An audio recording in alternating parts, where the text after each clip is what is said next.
नमस्कार। इस समय दैनिक भास्कर के साथ मौजूद हैं यूपी के राज्यपाल श्री राम नाईक जी। आइए उनसे यूपी से जुड़े हुए विभिन्न मुद्दों पर बात करते हैं।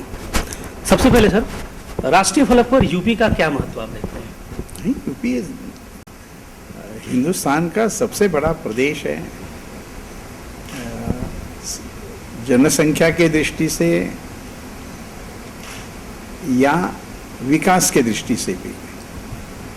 हम 80 सांसद यहाँ से चुनकर जाते हैं। आज तक उत्तर प्रदेश ने ही सबसे ज़्यादा प्रधानमंत्री देश को दिए हैं। अभी के प्रधानमंत्री नरेंद्र मोदी जी भी उत्तर प्रदेश से ही चुनकर गए हैं और इसलिए उत्तर प्रदेश का देश के राजनीति में एक अहम स्थान है। ऐसा बार यूपी सरकार का ये रहता है कि केंद्र सरकार उसको बहुत ज़्यादा विशेष ध्यान नहीं देती है, पर आपको लगता है कि जो केंद्र की जो योजनाएं हैं उसका सही अमल हो पा रहा है यहाँ पे? ऐसा है कि मेरी भूमिका है राज्यपाल के नाते,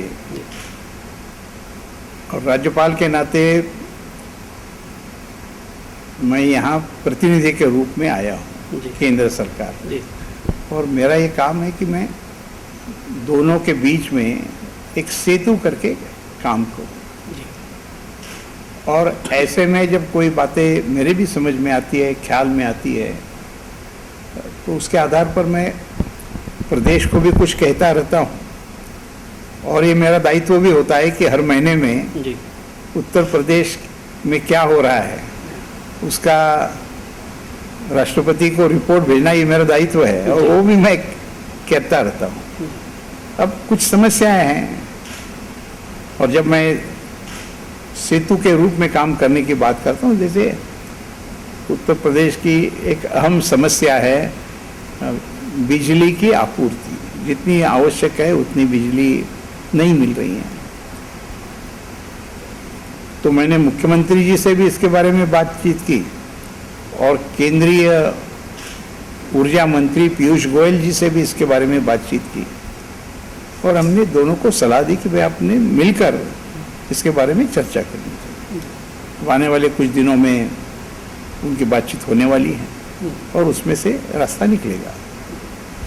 आप भी यूपी सरकार की आप बताते हैं कि हमारे बीच में, जैसे लोग कहते हैं कि तकरार ऐसा राजभवन और सरकार के बीच में है, और अखिलेश जी ने भी बोला था कि नहीं हमारे बीच में, बट उन्हीं की पार्टी के कई सारे वरिष्ठ नेता आपके बारे में बोलते हैं। तो ऐसे समय आपको क्या लगता है कि नहीं साहब, मेरे बारे में तो अच्छे बोल रहे हैं। मैं भी मुलायम सिंह की मैंने बहुत ज़्यादा तारीफ की, ऐसा कुछ लोग कह रहे हैं। नहीं, कोई अच्छे संबंध है उत्तर प्रदेश सरकार के साथ, हमारे अच्छे संबंध हैं। अब राजनीतिक पार्टी में कौन क्या कहता है वह अपने आप में उसका महत्व जो है वो है। मुझे उसके बारे में हाँ या ना ऐसा कुछ कहने की आवश्यकता नहीं है। देखने वाला कौन से ढंग से देखता है उस पर कई बातें निर्भर होती है। जैसे कि यहाँ की सत्तारूढ़ पार्टी समाजवादी पार्टी है जी। और उनके मुखिया मुलायम सिंह जी हैं जी। अब मुलायम सिंह जी को एक यहाँ के विश्वविद्यालय ने पीएचडी देने का तय किया जी। मैं उस कार्यक्रम में था, मैंने उसकी अध्यक्षता की और मुलायम सिंह जी के बारे में जो कहना है वो मैंने कह दिया। लोगों को अच्छा लगा, कई लोगों को, लेकिन कुछ लोगों को ही लग सकता है कि मैंने ज़्यादा तारीफ की। देखने का हर एक का दृष्टिकोण होता है, लेकिन मैं राजनीतिक झमेले में नहीं जाना चाहता हूँ और इसलिए मुझे कोई राजनीतिक टीका टिप्पणी करती है तो मैं उसका उत्तर नहीं दूंगा। ठीक ठीक। और सरकार की जो बुनियादी जो सुविधा देने की जो रणनीति है, उसकी उसकी जो कार्य प्रणाली है या यहाँ का जो विकास है, इसको लेके आप कितना संतुष्ट हैं? या आपको लगता है कि कोई एक ऐसा अच्छा काम जो आपको लगा अभी तक अपने कार्यकाल में कि यूपी सरकार ने बहुत बेहतर किया, और एक ऐसा काम जिस पर लगता है कि यूपी सरकार ने जितना फोकस करना चाहिए उतना फोकस नहीं कर पाए? नहीं, ये विकास यह एक चलती हुई प्रक्रिया होती है और उसके बारे में मैं कुछ कम ज़्यादा कहूँ यह भी बहुत आवश्यक नहीं है। लेकिन हाँ, ये देश का सबसे बड़ा प्रदेश है और इसमें करने लायक बहुत कुछ बातें हैं, सरकार कर रही है। और जहां मुझे लगता है कि सरकार ने और कुछ करना चाहिए वो मैं सरकार को बताता भी रहता हूँ। ये कोई मेरे नज़र में विवाद का विषय नहीं है। कोई उदाहरण, कोई अच्छा काम का उदाहरण अगर याद हो कि इतने मेरे कार्यकाल में ये काम अच्छा किया कि लगा कि नहीं एक सरकार को करना चाहिए, और एक काम जिस पे उन्होंने फोकस नहीं किया, जो आपको उनको सलाह देंगे कि यहाँ पे फोकस करना चाहिए सरकार को, एक उदाहरण अगर। नहीं, एक उदाहरण की जिसकी चर्चा बहुत चल रही है, मैंने भी उसके बारे में जब मुझे पूछा गया कि आप एक बात बताइए कि कौन सी अच्छी है, तो मैंने उसका उदाहरण भी दे दिया था कि उत्तर प्रदेश सरकार ने मेट्रो प्रकल्प जो हाथ में लिया है उसकी सराहना करनी चाहिए और उसकी मैं सराहना भी करता हूँ। मेरा स्वभाव है, क्योंकि मुझे प्रशासकीय कामों का अनुभव भी है, और इसलिए जब मैंने कहा कि ये प्रकल्प अच्छा है तो उसके साथ ही साथ मैंने ये भी कह दिया कि मेट्रो प्रकल्प के बारे में सोचने लायक कुछ बातें हैं। और क्या है, तो सोचने लायक बात यह है कि ऐसे प्रकल्प समय पर पूरे नहीं होते हैं। मैंने इस संबंध में मुंबई का उदाहरण भी बताया कि मुंबई में मेट्रो प्रकल्प आया,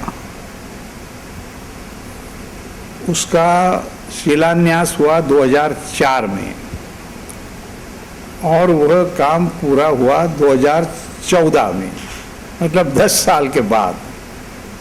इसलिए ऐसे जो प्रकल्प होते हैं उस प्रकल्प में हमेशा ख्याल में रखने वाली दो बातें होती हैं। एक, वो प्रकल्प समय में पूरा हो, और जिसके बारे में मैंने आगाह किया कि ये प्रकल्प समय पर पूरे होने चाहिए। अंग्रेजी में उसको टाइम ओवररन कहा जाता है, और मुख्यमंत्री ने इस बात का नोट किया है और उन्होंने भी ये कहा है कि यह प्रकल्प परियोजना समय पर पूरी होने की वो कोशिश करेंगे। अच्छी बात है, और इसी ढंग से काम करना चाहिए। शिक्षा किसी राज्य के विकास में सबसे इम्पोर्टेंट रोल प्ले करता है, तो ऐसे में आपको क्या लगता है कि एजुकेशन को लेके आपके मन में क्या योजनाएं हैं कि अगर क्या किया जाए तो शिक्षा व्यवस्था को और बेहतर किया जा सकता है? ये अहम विषय है जी। मैं 24 विश्वविद्यालयों का कुलाधिपति हूँ, और अब मुझे आकर 3 महीने ही हुए हैं। तो इस कार्यकाल में मैंने जो भी कुछ किया वो मैं बता सकता हूँ। जी भाई। मेरे नज़र में जो 3-4 प्रमुख बातें हैं उसमें से विश्वविद्यालयों के साथ जुड़ी हुई पहली बात यह है कि परीक्षाओं के परिणाम समय पर नहीं आते हैं। दूसरी बात यह है कि जो विद्यार्थी प्रवेश लेना चाहता है उसको समय पर प्रवेश नहीं मिलता है। तीसरी बात है कि विद्यार्थी परीक्षा भी देता है, पास भी होता है, लेकिन उसको उसके डिग्री सर्टिफिकेट समय पर नहीं मिलते। दीक्षांत समारोह समय पर नहीं होते। कुछ यूनिवर्सिटीज़ हैं ऐसी। और चौथी बात यह है कि विश्वविद्यालय भी अच्छे ढंग से काम करे, इसके लिए सरकार से भी, राज्य सरकार से भी कुछ अपेक्षा होती है, राजभवन से भी कुछ अपेक्षा होती है। तो मैंने इन चारों बातों को लेकर विश्वविद्यालय के जो कुलपति है, हर एक से अलग अलग मैंने बात की और मैं कोशिश कर रहा हूँ। अभी उसमें से एक बात पर मैं निर्णय पर आ गया, वो ये है कि मैंने सभी विश्वविद्यालयों के कुलपतियों को कहा कि आपका दीक्षांत समारोह समय पर होना चाहिए।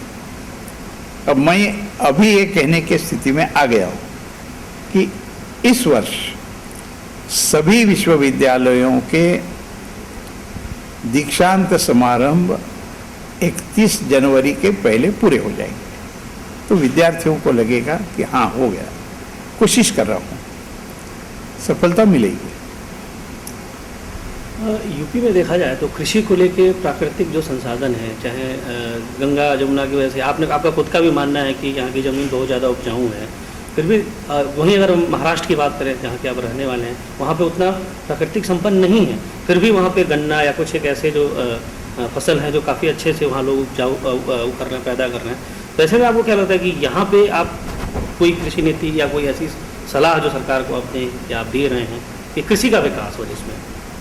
देखिए, कृषि का विकास हर प्रदेश के लिए अहम है, और अभी अभी जो आंकड़े आए हैं तो उसमें कृषि के विकास में उत्तर प्रदेश को बहुत कुछ करने जैसा है, ये बात सामने आई है। एक उदाहरण, गन्ना, यह उत्तर प्रदेश का एक प्रमुख उपजाऊ बात है, और गन्ने को मूल्य को लेकर किसानों को जो पैसा मिलना चाहिए वो नहीं मिला है। तो बातें सुप्रीम कोर्ट ने भी उसके बारे में कुछ कहा है।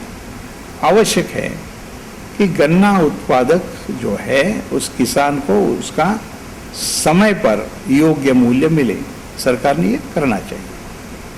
सरकार कुछ कर भी रही है, लेकिन और करने लायक बहुत है, जिसके कारण जो कृषि उत्पादन है वो और बढ़े। और मैं मानता हूँ सरकार उसके बारे में कदम उठा भी रही है, लेकिन करने लायक और भी कुछ बातें हैं। यूपी के कानून व्यवस्था को लेकर आपका क्या नज़रिया है, और आपको लगता है कि ऐसा क्या कौन से कदम उठाए जाएं तो कानून व्यवस्था को दुरुस्त किया जा सकता है? नहीं, कानून व्यवस्था के बारे में करने लायक बहुत बातें हैं, केवल उत्तर प्रदेश में नहीं तो सारे देश में। जितना करे उतना कम है, सुधारने की बहुत आवश्यकता है, करते रहेंगे। और मैं ऐसा मानता हूं कि ऐसे बातों में सरकार भी सक्रिय है, जितना होना चाहिए करना चाहिए वो नहीं हो रहा है। अभी हाल ही में पूर्व जो राज्यपाल थे अजीज कुरैशी जी, उन्होंने सारे सरकारी दफ्तरों में मोदी जी की तस्वीर लगाने की उन्होंने निर्देश जारी किया था, पर ये अभी पूरा नहीं हो पाया है।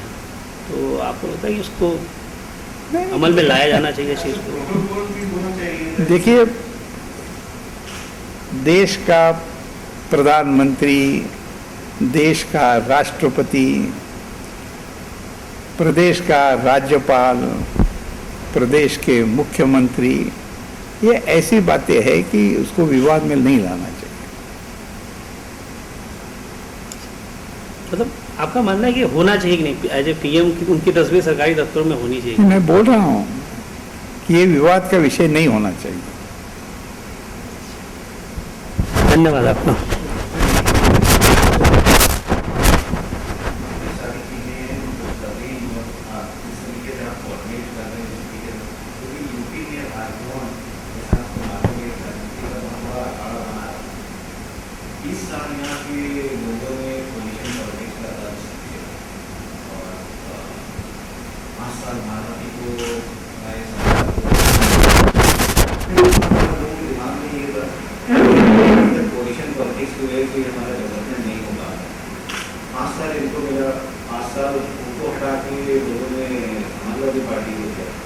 प्रॉब्लम यहाँ जो देखने को मिल रहा है, जितनी बातें आपने भी बोली, जो डिलीवरी सिस्टम है उसका कोई मैकेनिज्म कोई भी ये दोनों सरकारें अभी तक बना नहीं पाई।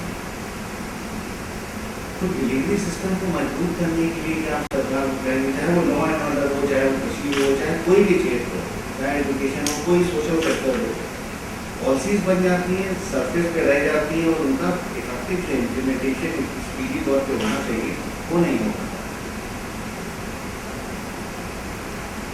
ऐसा है कि मेरी एक कोशिश रहेगी कि मैं राजभवन को राजनीति का अखाड़ा नहीं बने दूंगा। जो योग्य है